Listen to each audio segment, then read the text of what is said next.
그동안 쭉 나왔던 현재 상황이라든지 이런 것들을 많이 아실 테니까 오늘은 주로 앞으로 어떻게 예측이 되는가, 그 중에서 우리한테 도전적인 요인도 있고요.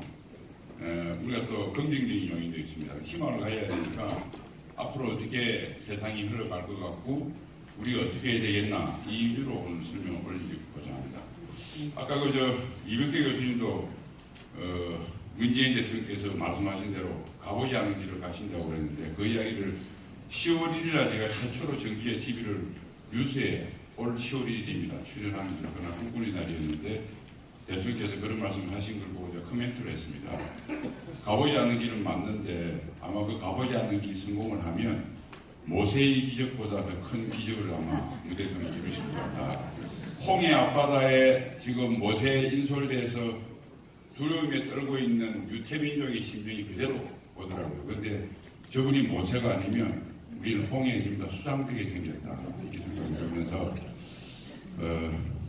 만일 문재인 대통령이 방법이 이루면 세계사의 기적인데, 그 기적은 우리가 만들지 문재인 대통령은 아무리 뜯어봐도 만들 것 같지가 않습니다. 또 하나는 이제 제가 요즘 이렇게 느끼면서, 제가 2016년 1월 31일 전역을 했는데요. 그때 그러고 한 1년쯤 지나서 그에 이제 2016년 말부터 탄핵 파동이 일었죠. 2017년 초쯤 됐는데 한 70대 정도 되시는 보이시겠더니 모임에 제가 나간 적이 있는데, 그런 일은 절대 없을 겁니다. 왜? 하나님 이랬답니다. 한국에서 하도 기도를 많이 하니까, 야, 이번에 한국 사람들 기도도 많이 하는데 내려가서 구제해줄 천사 없냐니까 천사들이, 저희 한국에는 절대 안 가겠습니다. 저 아프리카나 다른 데 보내주세요. 그랬는데, 왜냐하면 우리가 하나님이 우리한테 천사를 최근 50년간 세 분을 내려보내셨거든요. 처음에는 너무 어려우니까 2개를 동시 패션으로 내려보냈습니다. 이승만 대통령한테 옆에 한미동맹을 딸려서 내려보냈어요. 그것 때문에 잘 살았는데, 우리가 어려움이 해결되자마자 그것을 헌신짝 팽개쳐 버렸죠. 그리고 박정희라는 사람한테 또 3번째 천사를 보냈는데 독재자고 뭐고 아주 엉망진창으로 만들었어요. 이게 자유민주주의와 시장경제, 세계에서 가장 강력한 미국과의 동맹이라는 게 얼마나 좋은지 우리 스스로 노력해서 배운 것이 아니라 하늘에서 천사가 갖다 준 겁니다. 우리는 그냥 잘 사는 거예요. 그거예요. 각자의 지에서. 그러다 보니까 이게 얼마나 소중한지 몰랐어요. 그리고 지금까지 몇 번 도전이 있었습니다. 소위 좌파 정부도 들어서고. 그래도 그때는 우리가 구태여 노력하지 않아도 그것을 막아줄, 하다못해 한나라당, 당이 있었고요. 이래가 있었어요. 지금 아무것도 없습니다. 이제 우리가 몸으로 막아야 돼요. 얼마나 자유가 소중한지, 진실이 소중한지, 시장이 소중한지 이제 안 겁니다. 저는 혁명의 와중에 있다고 생각해요. 영국 명예혁명 같지는 않지만 자유, 진실, 시장, 소위 펜앤파이크에서 추구하는 가치를 지키기 위한 명예혁명의 와중에 있습니다. 이 혁명은 우리들의 노후와 우리 자식들의 미래가 달린 문제예요. 혁명은 몸으로 하는 겁니다. 그래서 제가 진짜 우리가 지키고자 하는 이 가치가 얼마나 소중한 것인지, 이 가치를 지키기 위해서 아무도 이 가치를 지키기 위해서 우리 대신 몸을 던질 사람이 없다는 엄중한 상황이 있습니다. 여기서 만약에 우리가 성공하면 대한민국은 제가 희망적으로 이야기하건데 세계 최강국 될 수 있습니다. 강의 시작하겠습니다. 이게 첫 번째 다 아시는 내용인데, 북한한테 핵은 생존 그 자체고요. 북한의 생존을 가장 위협한 것은 대한민국 존재 그 자체입니다. 그래서 대한민국 존재를 없애는 것이 그들의 체제 생존입니다. 용어 혼란 연수지와 통상 그러는데, 우리는 체제 생존하면 둘이 공존하는 걸 의미하는데 북한은 그렇지 않습니다. 둘이 공존이 불가능합니다. 북한한 대한민국과 공존 자체가 불가능하기 때문에 반드시 대한민국을 없애야 합니다. 더구나 김정은은 10년 하고 간줄 것 같으면 공존, 자기 임기 때 공존하고 다음 모르겠다고 갈 수 있는데, 자기 죽을 때까지 해야 돼요. 아들한테도 물려줘야 되는데, 이게 도저히 대한민국이 있어가지고는 체제 생존이 만만한 것입니다. 그래서 대한민국을 없애기 위해서 핵을 개발한 것이고요. 그 다음에 핵이라고 하는 문제는 우리 안보를 위협하는 전부가 아니라 일부입니다. 우리 안보를 위협하는 것은 북한이라는 것이 있고요. 그 중에서 북한의 군사력이라는 것이 있고, 북한의 군사력 중에서 핵이라는 게 있고, 재래식 전력이 있습니다. 그 다음에 북한의 위협이 해결되고 난 뒤도 주변국 위협이라는 게 있습니다. 그래서 북한의 핵은 당면 가장 심각한 위협이긴 하나 전부는 아닙니다. 그래서 우리 안보태세라고 하는 것은 북한의 핵이 완전히 폐기돼도 절대 양보할 수 없는 절대적 가치인 것이고요. 북한의 핵이란 것은 일부일 뿐입니다. 그런데 문재인 정부는 우리 안보태세와 비교 불가능한 아주 가치가 낮은 그 북한의 핵도 폐기가 되기 전에 더 큰 결정적인 가치인 안보태세를 선제적으로 허물었습니다. 여기에 우리의 문제가 있는 것입니다. 여기 현상 분석이고요. 자세한 설명은 드리겠습니다. 향후 도전 요인은 우리한테 불리한 거죠. 너무 속도가 빨라요.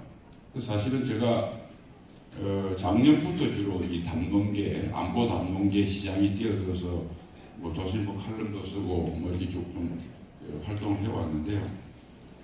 이 사람들이 속도가 빠르다 보니까 저희같이 일부 전문가들은 알겠지만 일반 국민들에게 그 위험성을 좀 알려줄만 해서 알만하면 또 다른 아젠다를 내서 너무 속도가 빨라서 우리 국민들이 따라가지를 못합니다. 물론 여기 계신 분들은 그런 가치를 잘 아시는 분이니까 따라가시겠지만 일반 국민들한테는 아직 판문점 선언에 문재인 대통령이 어떤 국가에 씻을 수 없는 죄를 지었는지도 설명도 하기 전에 계속 나옵니다.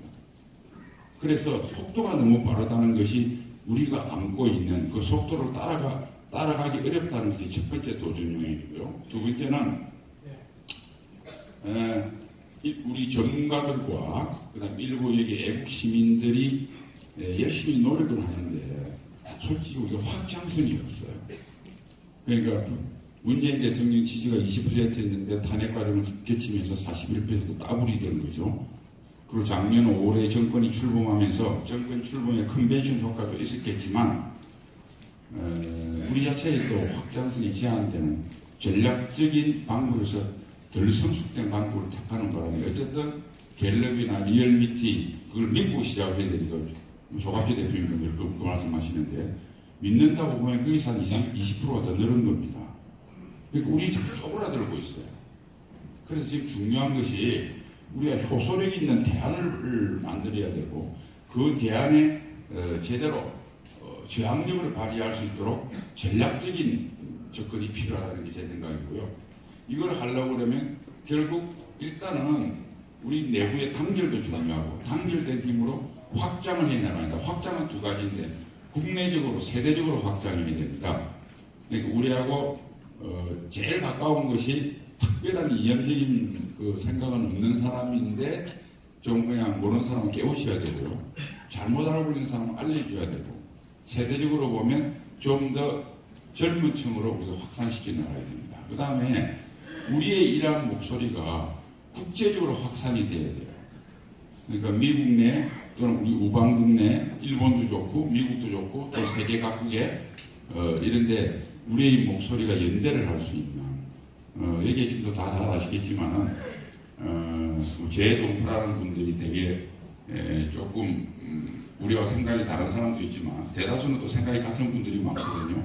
이런 분들을 매개를 이용해서 그 나라들의 오피니언 리더라고 연계를 한다든지 결국 국내외적으로 확장을 해야 되는 게 또 우리의 과제고 이게 좀 제한되는 게 지금 도전 요인이고요. 세 번째는 이제 한미동맹은 가장 결정적인 위기입니다.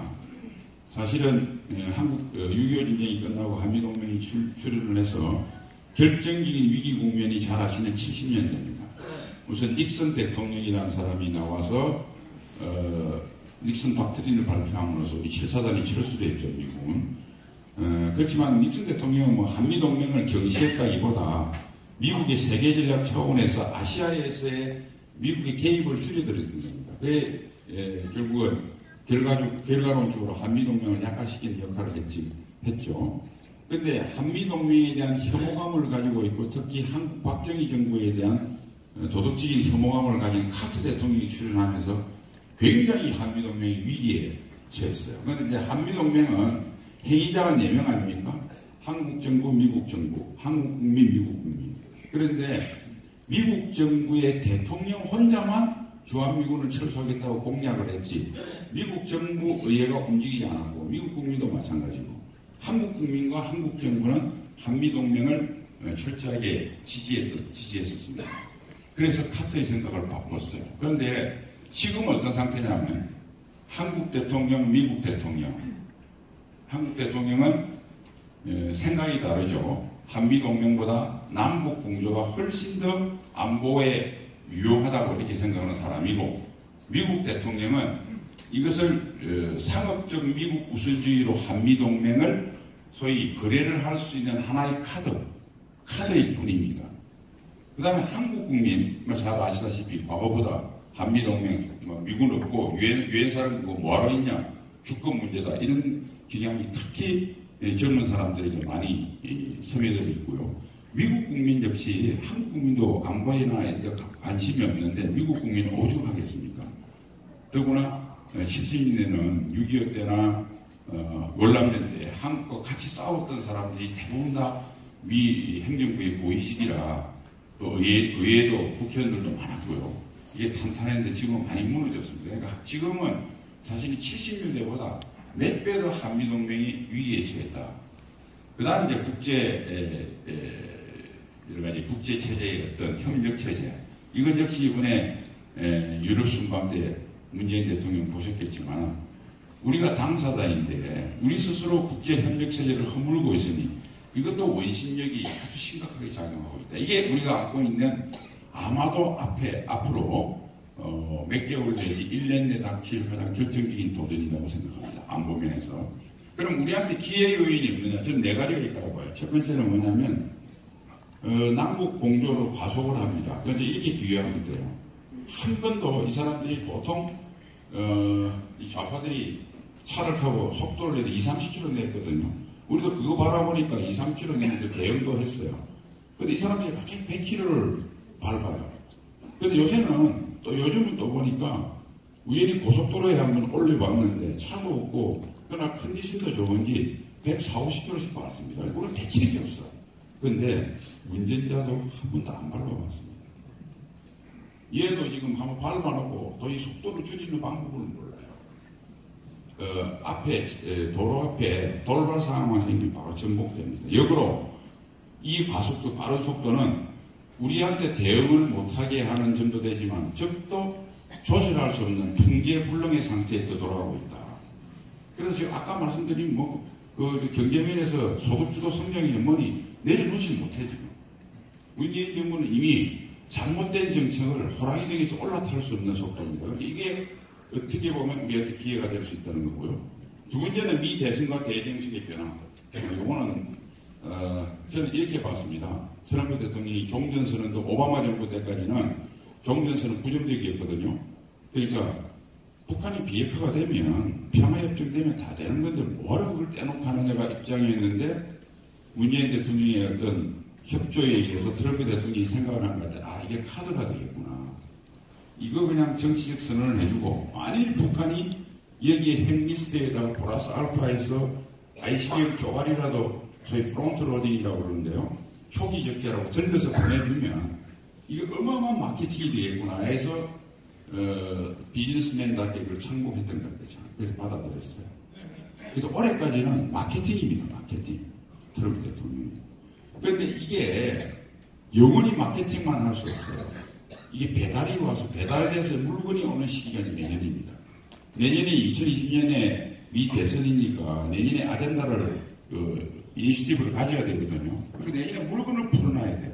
근데 민주당에서 노리고 있어.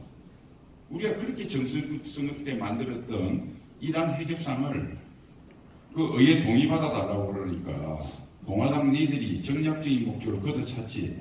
그런데다가 트럼프가 그것까지 없애버렸어? 니는 얼마나 잘하라고 보자. 이게 보고 있거든요. 근데 배달이 옵니다. 자, 트럼프 대통령 두 가지 선택의 측면이 있어요. 하나는 정말 북한의 추리를 틀어서 정말 올해 북한한테 산 것이 짝퉁이 아니라 명품을 갖다 내놓든지. 자, 그게 불가능하면 두 번째는 짝퉁은 뻔한데 포장지를 푸는 순간 자기는 난리가 나거든. 그럼 어떻게 되겠습니까? 나는 분명히 김정은이를 만나니까 참 애가 괜찮고 성실해서 나 제대로 명품을 샀는데 배달 과정에서 배달 사고가 났다. 누가 짝퉁으로 바꿔치겠다 이게. 그럼 누가 짝퉁으로 바꿔치겠냐? 첫 번째, 야 이거 짝퉁 맡아줘도 돼. 명품 꼭 안 맡아줘도 돼. 하고 부추긴 시진핑. 두 번째, 살짝 그것을 같이 협조한 문정부. 블레임이라고 그러는데요. 내가 멍청해서 쏘은 게 아니고 제대로 샀는데 두 명의 배신자가 여기서 야로를 부렸다라고 블레임하지 않겠어요? 미국 국민이 트럼프가 멍청하게 마케팅하게 우리한테 사기쳤다고 믿을지 민주당 말대로, 아니면 진짜 트럼프 말을 믿어서 트럼프가 제대로 했는데 두 명의 배신자가 와서 배달사고를 냈는지 미국 국민이 어떻게 더 믿는지는 제가 모르겠으나 어쨌든 내년에는 더 이상 마케팅이 안 통하는 사람입니다. 그게 대선 국면하고 맞물린다는 거예요. 여기서 민주당이 여기서 기세를 잡지 못하면 경제 문제야. 민주당이 공격을 하든 공화당이 어떻게 하든 그는 또 다른 측면에서 굴러갑니다. 그런데 이 대정책의 핵심이 북핵하고 중국하고 문제거든요.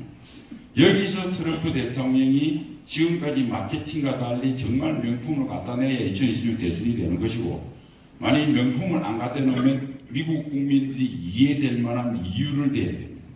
이게 민주당하고 공화당의 싸움입니다. 여기서 진실의 문 앞에 드러나게 되는 것이 우리한테 기회입니다. 세 번째, 우리 경제의 흥망에 대해서는 저보다 잘 아시니까 생각하는 저는 사중고라고 보는데요. 우리 기업의 경쟁력이 오랫동안 누적된 반시장 정책과 우리 기업들이 3대, 4대를 또 내려오면서 우리 기업들이 어떤 도전가 정신의 어떤 상실, 여러 가지 이유에서 사실은 반도체 외에 우리 기업의 원천 경쟁력이 거의 이제 건물입니다. 솔직히 없습니다. 거기다가 문재인 정부의 과격한 반시장적 정책의 누적 때문에 스물스물 갈 때 아예 화끈하게 망가지도록 땡겨져 있어요. 그럼 이런 다 이해하십니다. 세 번째는 뭐냐면 대중의존도입니다. 저는 지난번 그 페넷마이크 강의에서도 그렇게 했는데, 우리가 이만큼 된 데는 사실은 박근혜 대통령이 노력해서 중화공원 건설하고 노력도 했었지만 참 호기가 있었어요. 그러니까 80년대 미국이 경제 라이벌인 일본을 두들겨 패면서 나온 소위 원저 현상과 소위 금리, 낮은 저금리, 그 다음에 안보적 라이벌이다가 진짜 숙적인 소련을 두들겨 부시면서 나온 저유가, 삼저호황, 이게 85년도에 프라자비를 맺으면서 확 올리면서 86, 7, 8 우리가 삼저호황, 당군 이래 최대 호황이라는 게 오면서 중화공업 중점 투자했던 것이 일거에 해결되면서 대한민국이 중화공업 대국이 됐거든요. 이 말은 뭐냐면 미국이 2등을 두들겨 패는 동안 한미동맹 옆에 붙어있다가 솔직히 말해서 반사익을 본 겁니다. 그런데 지금은 미국이 무조건 중국을 두들겨 패게 돼 있어요. 내년에는 본격적으로 합니다. 올해는 11월 중간선거가 있어서 트럼프도 벌릴라다가 조금 조절을 해요. 중국도 마지막 카드들이 있으니까. 내년에는 진짜 1년간 정치 그거 없이 제대로 펼 겁니다. 그래서 적어도 2020년 전반기까지는 확실히 중국의 굴복을 받아낼 것이라고 저는 생각을 해요. 그러면 1등이 2등을 펼 때 이때 잘못 줄 서면 반사이익을 보기는커녕 지금은 제가 봐서 같이 불을 맞게 돼 있어요. 이게 대중의존성이 갖고 있는 한국 경제의 또 하나의 세 번째 퍼펙트 스톰 중에서 세 번째 폭풍입니다. 네 번째는 지정학적 리스크. 우리가 지정학적 리스크 해서 옛날에 무슨 핵실험하면 주가가 뭐 하루 이틀 떨어지다 요새 한두 시간도 안 떨어지지 않습니까? 한국은 지정학적 리스크 사실은 한미동맹 때문에 별로 없었어요.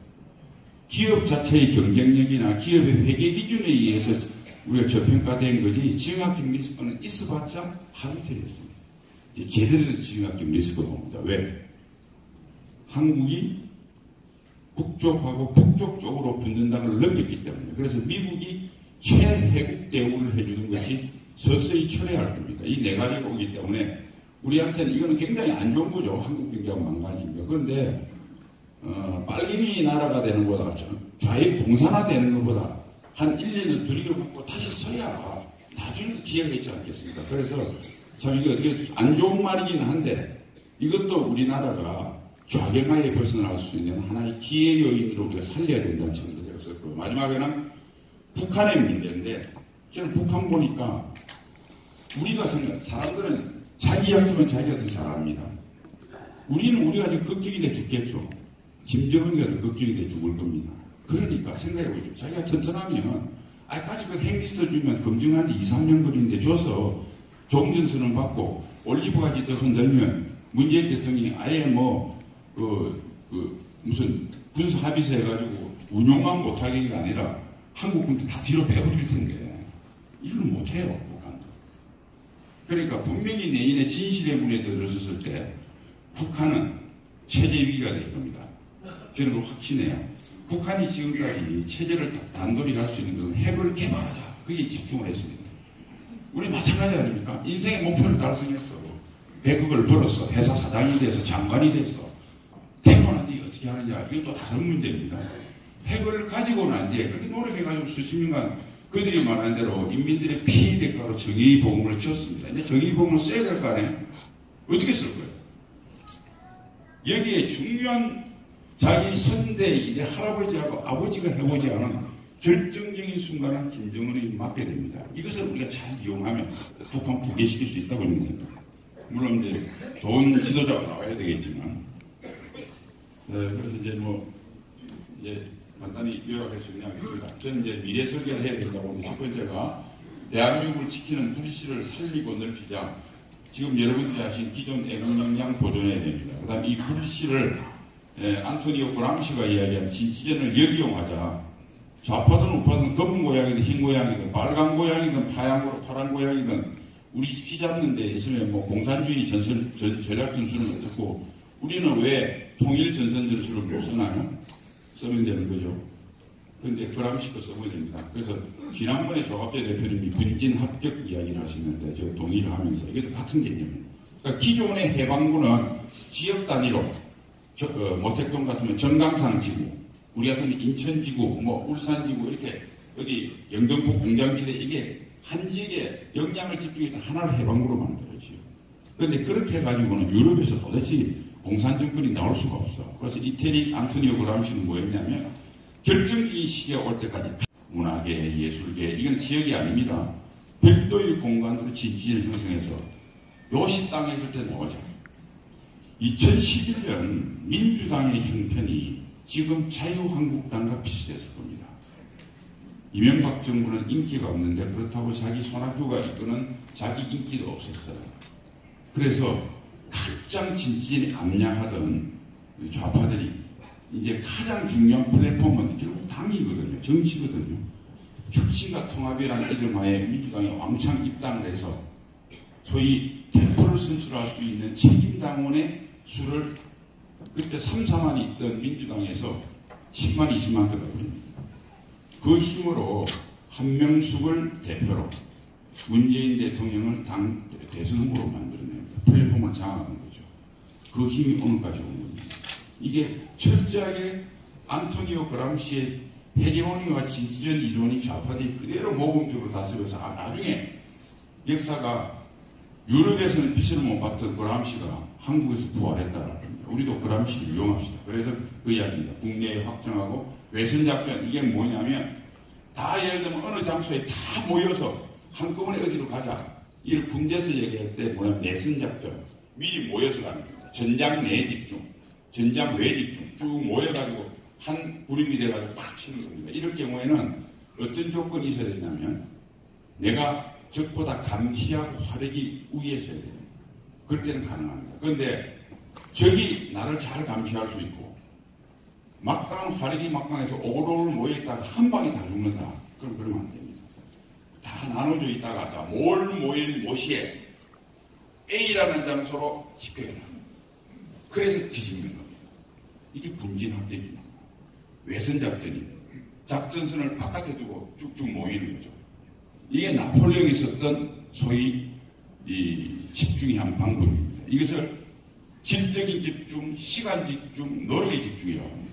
이게 그람시의 진지전입니다. 그리고 우리도 역으로 이용을 해서 하면 성산이 있지 않겠나 그렇게 했고, 세부적인 방법들은 또 여기 계시는 분들이 또 토의하겠습니다. 개인만 그런다. 비핵화 기본 다시 시작하다. 일꾼 조성. 북한의 비핵화 핵은 생명과 같습니다. 북한의 평화적 비핵화는 핵을 가진 북한이 이제쯤 협상을 시작하자 할 때 시작합니다. 그러니까 북한이 시작을 결정할 수 있는 결정권은 북한한테 있습니다. 그런데 성공하느냐 못하느냐는 협상을 시작할 때 북한이 나오는 조건에 따라 틀립니다. 북한이 버틸 수 없는 상황이면 비핵화는 성공합니다. 그런데 북한이 지금처럼 버틸 수 있고 자기들이 시간과 여건을 결정할 때는 절대 불가능합니다. 북한이 버틸 수 없는 상황은 두 가지입니다.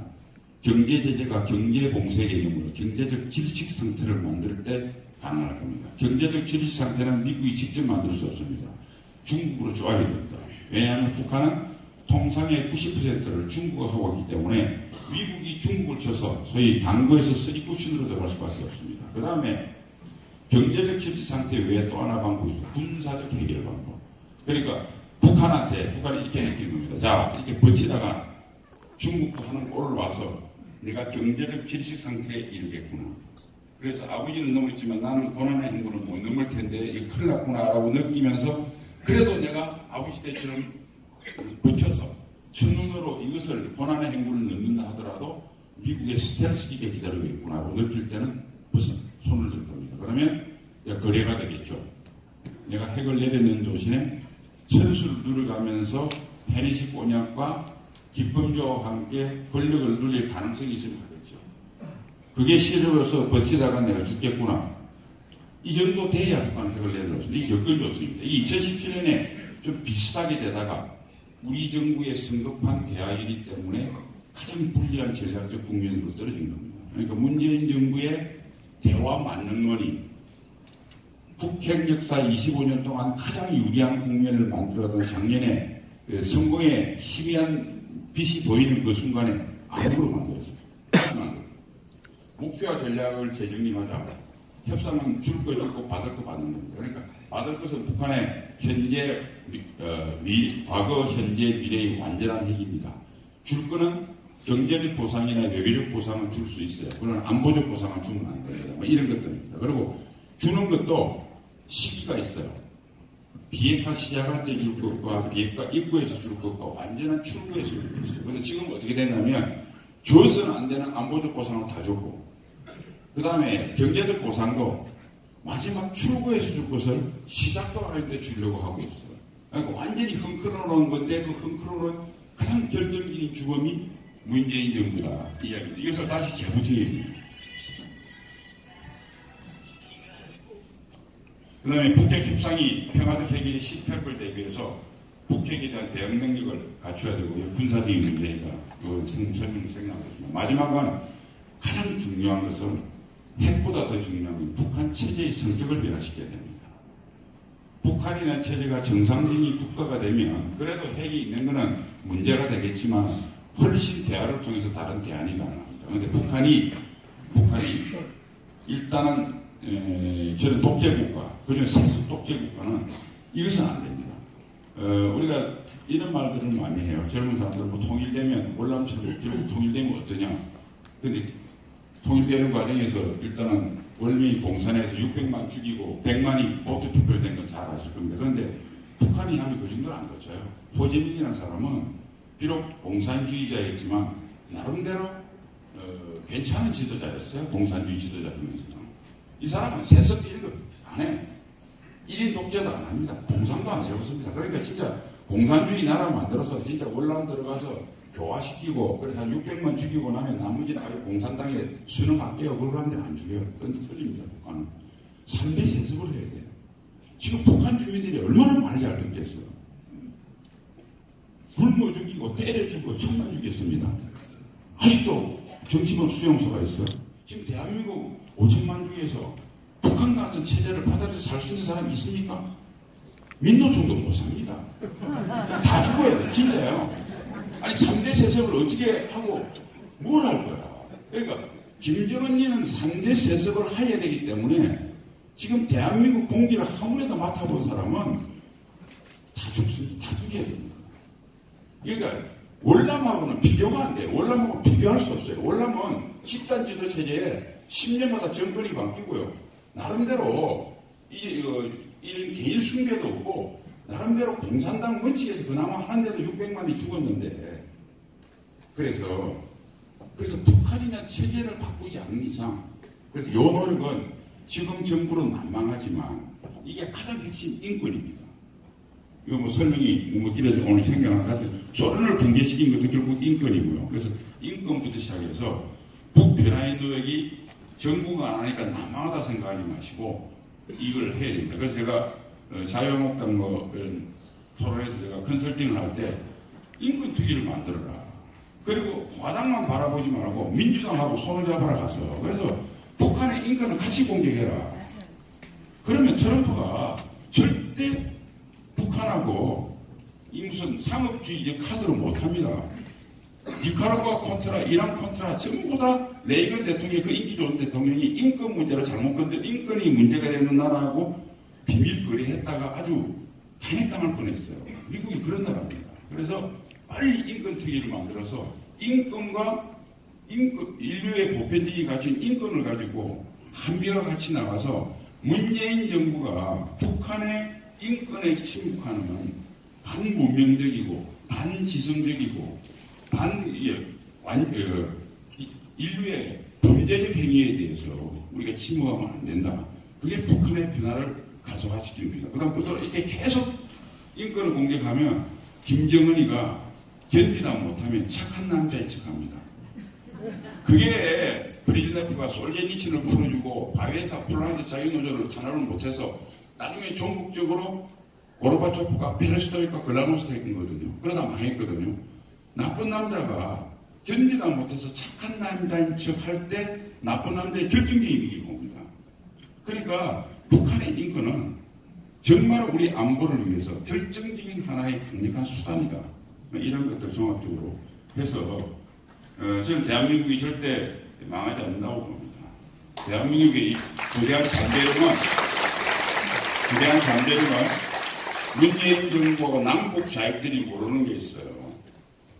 적어도 우리가 불평하고 어쩌고 했지만 인류적 사상 유례 없는 대한민국의 성취를 우리 몸으로 다 겪으면서 살아왔어요.